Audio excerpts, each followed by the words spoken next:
Hey, this is John Carlos, and I'm here with a look at the Star Wars Black Series action figure of the Imperial Royal Guard. If you've seen my other Black Series figure reviews, then you know that I do not like cloth on my plastic 6-inch action figures. But this is one of the few times where I don't mind it. Mainly because the contrast between the fabric and the plastic makes sense with this figure, considering it's all fabric, because that's how it looks in the movie. Would I have preferred if this was like a sculpted plastic that like kind of hung down in the front and back? Absolutely, but this still reads well. It reads better than other figures with cloth read, which I think usually doesn't work. Look at like the Emperor, for example. Anyway, this figure also has the whole armor underneath, so I like the way that this fabric can essentially drape over. Here, I'll give you guys a better look here.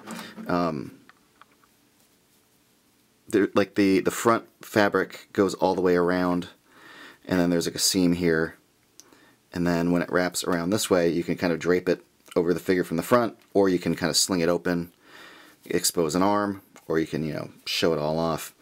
The figure underneath's armor sculpt is freaking amazing looking. They did a great job with this. I remember seeing this in some of the Dark Horse comics. Looks great. The buckles on the belt look good. I mean, on the boots look good.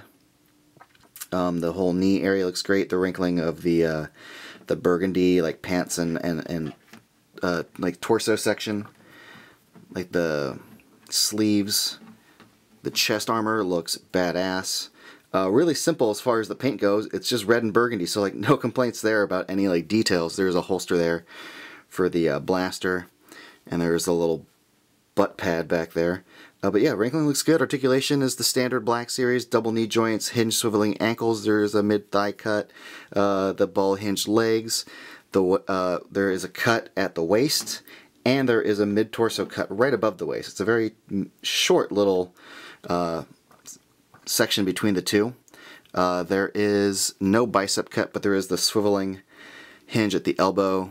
Range of motion at the shoulders is pretty good, considering you can get in like a full like T-pose even with that fabric there and the shoulder piece. The hinged swiveling wrist with the hinge going up and down there, and up and down on the other one too. It appears there is like a ball jointed socket for the head, but I mean, you're not going to get much mobility out of that just based on its placement. Now this comes with two accessories. One of them is this little tiny blaster. Very, very tiny. Let me see if I can get a little more light on it. But the sculpt of it's great. They did a good job with the little ribbed edges on the side and the little, you know, the asymmetry of it. There we go. And we also get the staff. And the staff looks great. Looks just how it should look. So yay to Hasbro for that.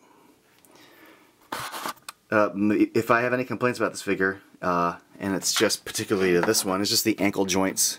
Well, the top leg joints are really loose, so he wants to do the splits a lot. And my ankle joints are really stiff in two distinct positions, but there's a middle ground that I'd really want it to be in to stand right, and it either wants to lean all the way forward or all the way back, so I have to balance it with the knees to really get it going properly. But man, this figure rocks. We've got the trigger hand here for holding the blaster, which I might as well just show you guys now. But also the other hand is positioned really well just with his fingers out to hold the staff. And I just think this is like a badass little hand position. You could tell like he's ready to go, he's ready to fight. So that's cool. Yeah, I'm really, really satisfied with this figure. I think he looks rad on the shelf. I always loved how they looked in the movies. I mean, I remember as a kid going to the mall in like 1985 to see Back to the Future in theaters, and stopping at KB Toys and freaking out that they had Red Imperial Guard action figures. Like, one of my earliest Star Wars toy memories is loving this toy. So having it in this, what I consider to be superior Black Series 6-inch scale, awesome as a fan. Looks great on the shelf. Looks rad. Love the helmet. I should probably give you guys a closer look at the helmet. It's pretty simple. It looks like how it should look. There's a little bit of black paint for the visor, and they did a good job with that. Really clean. No complaints here. So yeah, Love it. Thanks for watching, everybody, and follow me on Instagram and Facebook and all that crap.